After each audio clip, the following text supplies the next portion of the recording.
It's time for another Dice Tower review with Zee Garcia.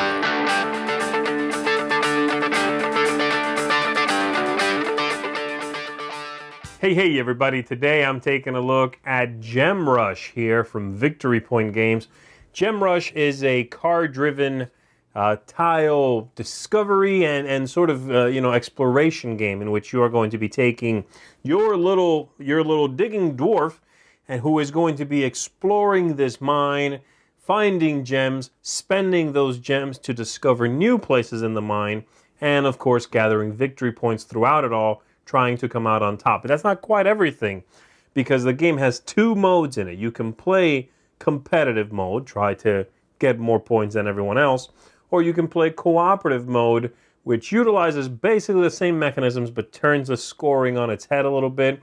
And on top of that, since it is cooperative, the game can even be played solitaire. I won't really go into the solitaire mode, but it's a lot like the competitive mode, basically. So let's take a look at how this works, what I'm talking about here, then we'll come on back. I'll give you some final thoughts.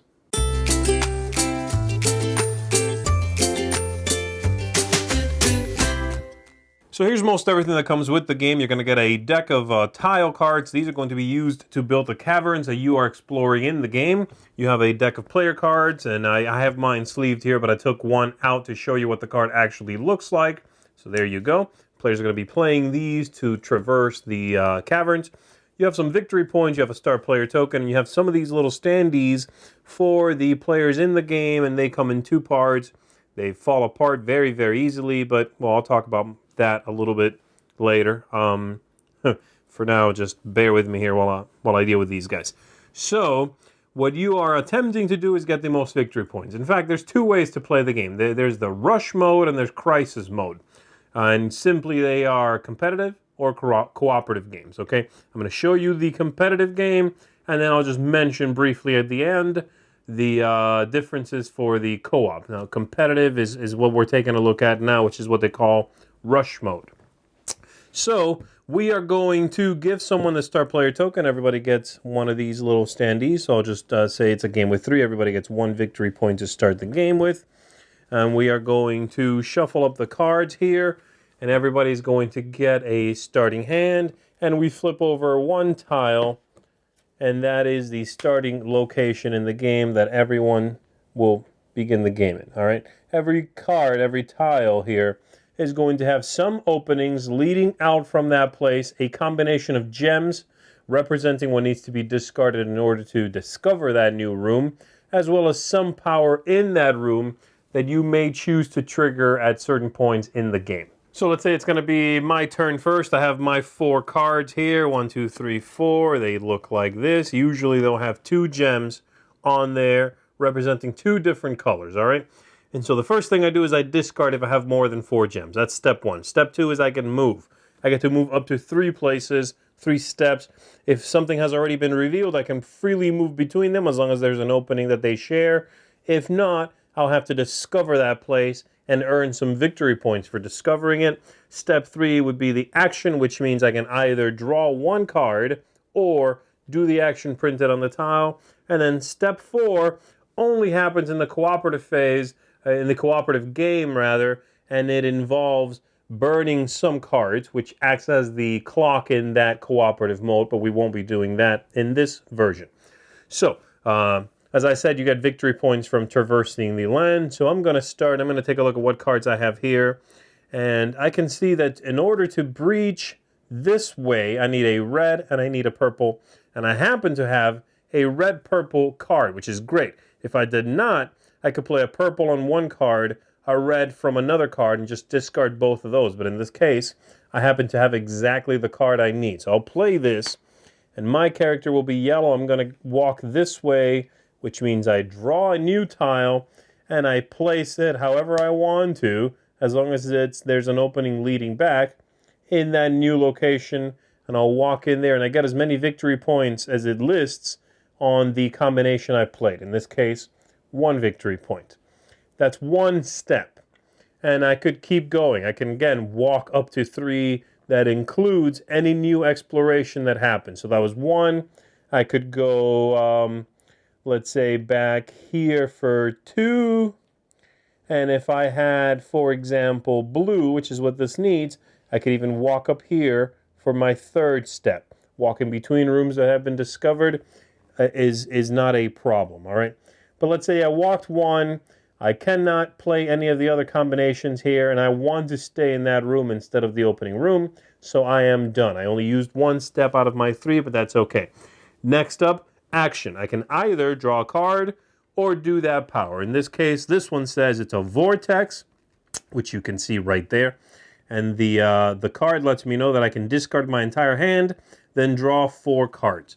I'm going to keep this hand, actually, so I'm just going to draw 1 card. Add that to my hand. It would be the next player's go, and they started with their 4 cards, all right? Some cards, as you can see, are going to be diamond dust. That means that is 1 only, but it's wild. So that's very useful. And so our friend over here is going to, let's say, go this way. And so they have to play blue, purple, yellow. And they have blue, because they don't have any other blue. Purple could come from here, and yellow could come from here. That is, again, I'm wasting some symbols there, but that is a way to do that. So they would play that. They would cross this point, and that's 2 victory points because it's a little more difficult. They'll draw a card. They will play, I don't know. They're going to do that, let's say. Sure, why not? They'll go there. First step, they are going to go, let's say I had this card still, just for the sake of the argument. I'm going to walk this way with yellow. They'll play that. They get another victory point for that and play another card. And then that was 1, 2, and they're going to walk back in here because they want that special power, let's say. You could do that. And then at the end of the turn, they can play this or draw a card. In this case, it says special move. This is a move action, not an action. It says swap positions with another player. So you can do that while moving. That can be your move ability. Some of them also, like this one here, will say crisis mode, do a thing. In rush mode, do a different thing. And it adjusts to whether you're playing co-op or not. All right, so that's basically it. And these are going to have several different abilities, but they're usually draw more cards, search for a specific symbol, grab something from the discard pile, swap where you're standing, that kind of ability. You continue building this up, taking the actions, exploring what's useful, trying to manage your hand in the best way possible until someone has made it to 20 victory points. Everyone gets an equal number of turns, and then after that happens, whoever has the most victory points is the winner of the game. That's it.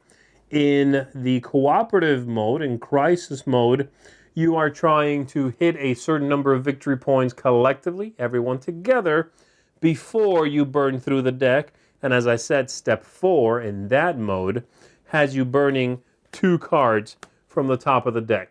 And so you are really going through this, and you need to hit a certain number of victory points, which you can adjust as the rulebook suggests, in order to win. That's pretty much the game. Either way, you are going to be doing the same kinds of things. Moving, playing combinations of cards, grabbing victory points, and exploring new places.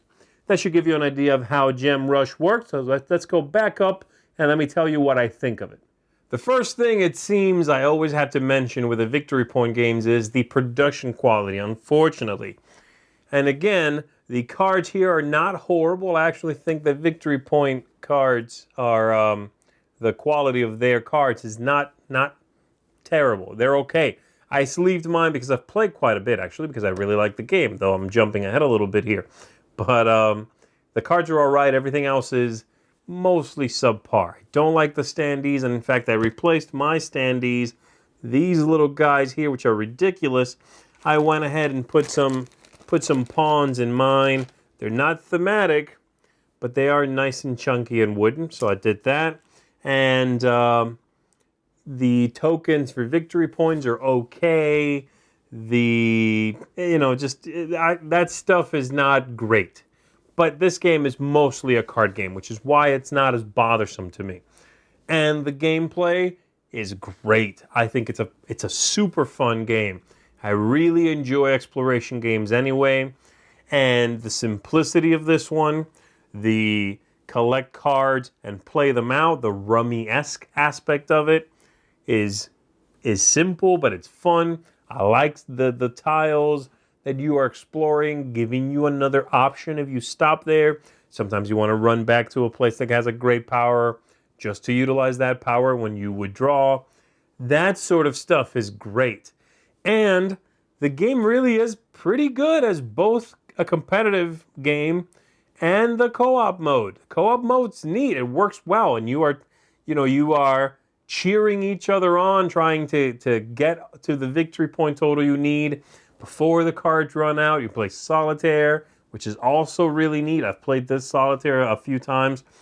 And so the gameplay here really is well done. This is a great tile laying exploration game, one that I would very much recommend if you want something that's both breezy, that's got a nice pace to it, and is going to give you some neat tactical options. You know, the cards being 2 gems is cool because you can try to find a place where a single card can be used for both, or you can just not worry about that and just brute force your way to 20 victory points or whatever, right? So yeah, that's clever. I like all those things, while again, not bogging me down with tons of powers. I like that the deck of cards doesn't have special power cards. They're on the tiles. That's great. I like that. That means I can get playing quickly, right? The intro here, the difficulty, curve will increase as we, the players, play. And I think that's a great thing whenever I find that in the design. I can teach, just play these gems to cross in there. And then when you draw a tile, there's the new power. And I teach you just a little new thing. Eventually, there's lots of tiles, and there are more things you could consider. I want to run back here and do this. But at first, you have 1 tile on the table. That's it. That's great. So yeah, I very much would recommend this one. Solo, co-op, competitive, great stuff. This one is going to get a seal of excellence from me. The only thing I would want here is a really souped up version, because I would be all over that. But as it is, check this one out. Once again, seal of excellence. That is Gem Rush. Thanks so much for watching the Dice Tower videos. Find more great videos and reviews, as well as our top-rated audio podcast at Dicetower.com. You can also find other great shows at Dicetowernetwork.com. I'm Eric Summerer, and you've been watching The Dice Tower. The Dice Tower is sponsored by Cool Stuff Inc., where you can find great games for great prices. Cool stuff in stock. Check them out at CoolStuffInc.com.